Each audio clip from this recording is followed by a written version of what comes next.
Eh bien, bonjour à toutes et à tous, salam alaikum, très heureux d'être avec vous et de pouvoir en tout cas vous expliciter mon cheminement spirituel. Je suis Saïd, d'origine marocaine, et je suis arrivé en France, comme beaucoup d'immigrés, pour des raisons économiques.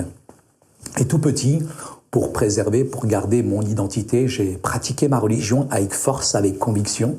Donc on respectait tous les principes, en tout cas de l'islam, le ramadan, les fêtes religieuses, et puis la fréquentation de la mosquée tous les vendredis. Tout petit, j'ai pratiqué ma religion avec force, avec conviction, parce qu'en même temps, c'était une manière de protéger mon identité arabo-musulmane. Et tout petit, j'ai vécu quand même des choses assez difficiles, certaines discriminations discrètes qui font que finalement on se plonge encore davantage dans notre religion. Et j'avais l'impression d'avoir une double identité. Je me demandais souvent, est-ce que je suis français ou éternellement étranger? J'étais étranger dans mon pays, j'étais étranger aussi en France. Et ça a déclenché en moi vraiment cette recherche d'une vraie identité. Et j'ai pratiqué vraiment l'islam avec force, avec conviction, tout en posant des questions à mes parents sur la question du salut. Et mes parents me disaient toujours « Allahu a'lam », c'est-à-dire que Dieu seul le sait. Mais moi, je voulais savoir, je voulais connaître. Et le savoir, je l'ai trouvé dans différents livres, entre autres la science. Mais j'ai posé cette question à ma mère, mais qu'est-ce qu'il y a après la mort? Et c'est vrai qu'il n'y a pas une religion, aussi bien l'islam, qui décrit aussi bien l'enfer. Et ça a déclenché en moi cette recherche ardente de Dieu. Donc tout petit, malheureusement, j'ai vécu la violence à l'intérieur, mais aussi à l'extérieur. Et cette violence, elle était mon identité, je l'ai transmise. Je me suis battu contre un voisin, c'était un Tunisien, ça a déclenché une bagarre, toute sa famille contre ma famille. Ma mère s'est retrouvée à l'hôpital, mais au-dessus de chez nous, c'est pour ça que je dis que le salut vient d'en haut, il y avait des chrétiens qui venaient d'emménager et ils ont pris soin de mes petits frères et sœurs. C'est la première fois qu'on voyait des Français venir chez nous. Et on a sympathisé, on s'est lié d'amitié avec eux. Mais chose surprenante, ils ont offert une Bible à ma sœur, Fatima, qui s'est convertie. Donc c'est à ce moment-là que mes parents m'ont envoyé dans l'église pour faire l'espion. Et tout en rentrant pour la première fois dans cette église, j'étais vraiment frappé, touché par l'authenticité du message, mais par l'amour qu'ils avaient. J'avais l'impression que la Livebox, elle n'était pas en panne chez eux. Si bien que j'ai fait une étude comparative entre la Bible et le Coran, et je me suis rendu compte finalement, mais quelle richesse il y avait dans le message de l'Évangile. Et je dirais que j'ai été subjugué, touché par la figure du Christ. Et c'est vrai que là, j'ai compris une chose, c'est qu'il y a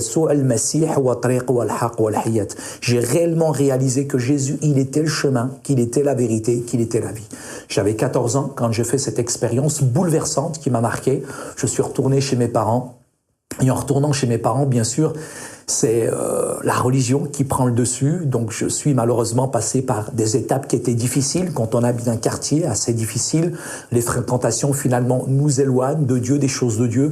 Et j'étais plutôt dans une apparence. C'était plutôt le tape à l'œil, c'était plutôt la religion, la religiosité, je dirais, qui est revenue, qui a refait surface dans ma vie, jusqu'au jour où finalement je me suis rendu compte à quel point ce monde était mauvais, à quel point finalement, malgré toutes mes magouilles, tout ce que je faisais, finalement mon cœur était vide et j'avais 21 ans. Et 21 ans, là j'ai vraiment fait un bilan de ma vie en quelque sorte. Et puis je me suis souvenu que ma sœur clandestinement avait caché une Bible à la maison et je suis tombé par hasard, si le hasard existe, en tout cas c'est un train que Dieu prend pour passer incognito. Je suis tombé sur un passage dans la Bible qui disait « Les jeunes gens chancellent, mais ceux qui s'attendent à l'éternel, ils renouvellent leur force. » Et à quel point j'ai compris que Jésus c'était le sauveur, mais j'avais jamais vraiment réalisé que Jésus devait devenir le maître, le seigneur de ma vie. Et c'est pour ça que, en lisant la Bible à nouveau, j'ai replongé vraiment mes regards, mais mon cœur aussi a été vraiment touché, interpellé par le message de la croix. Et je dirais que ce que j'ai vraiment réalisé en relisant la Bible, ce que j'ai compris, c'est que Jésus, cet homme qui a été suspendu entre le ciel et la terre, j'ai compris que c'est pas un film, c'est une expérience qui est personnelle, qui est individuelle, c'est quelque chose de personnel. Et quand véritablement j'ai compris la croix, j'ai compris le sens de ma vie et j'ai compris à quel point j'étais mauvais, à quel point j'étais pécheur, et je suis passé par ce qu'on appelle une vraie repentance qui amène à une vraie conversion, et mon attitude, mes pensées, ma vie a changé. J'ai pu vraiment témoigner autour de moi, à ma famille, dans mon entourage, de ce que Christ a fait dans ma vie. vie, parce qu'il n'était pas simplement le petit Jésus qu'on sort de la crèche un 24 décembre, c'était pas le sauveur dont on avait besoin quand on était dans les difficultés, mais Yeshua el-Masih, il est devenu vraiment le maître de ma vie, il est devenu le Seigneur de ma vie, et ça a été vraiment la plus belle, vraiment des expériences. Et aujourd'hui, je suis chrétien, je suis arabe, je suis fier d'être arabe et chrétien, parce que pour moi, Jésus, il est vraiment le sauveur du monde, il est le Seigneur de ma vie. Rabbi Ibarkoum, j'ai vraiment envie simplement de vous laisser ce message en vous disant ceci: peu importe ce que disent les gens du christianisme, il faut suivre le Christ plutôt que le christianisme, parce que le Christ, c'est la plus belle des expériences, mais simplement pour cela, il faut s'adresser à lui directement. Que le Seigneur vous bénisse. Rabbi Ibarikum illa liqa. Merci.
d'une incurable maladie. Je ne sais combien de temps il me reste à vivre. Je pourrais m'inquiéter à chaque pas de mon parcours, plutôt que de me réjouir de vivre. Mais j'ai choisi de profiter de chaque jour, parce qu'après tout, on n'a qu'une histoire à écrire.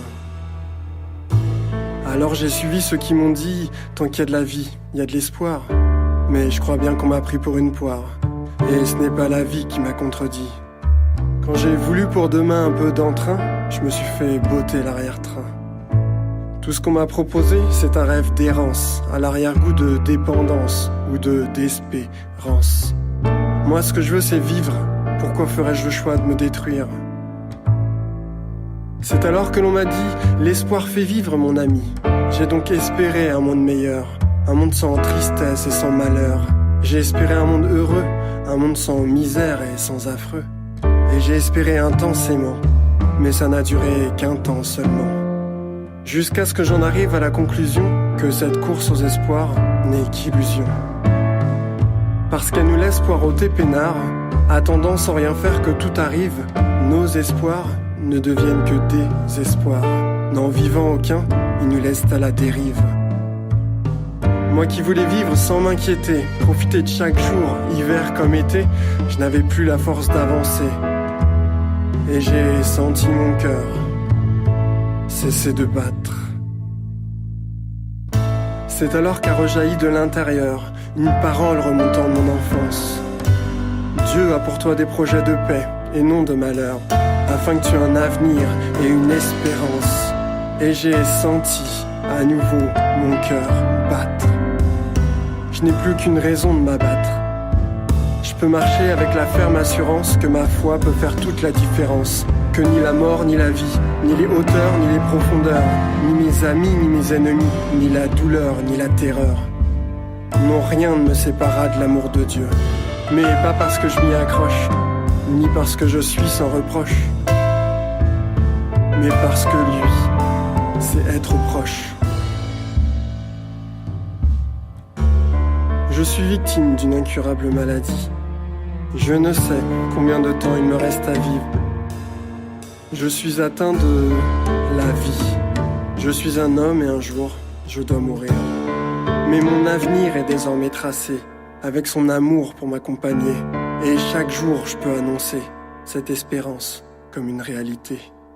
Alors je me permets de vous glisser au creux de l'oreille cette vérité. L'amour de Dieu n'a jamais cessé.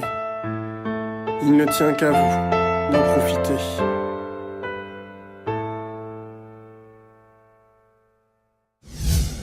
Je me souviens de ce prof de 30 ans qui était enseignant dans un collège de Charente.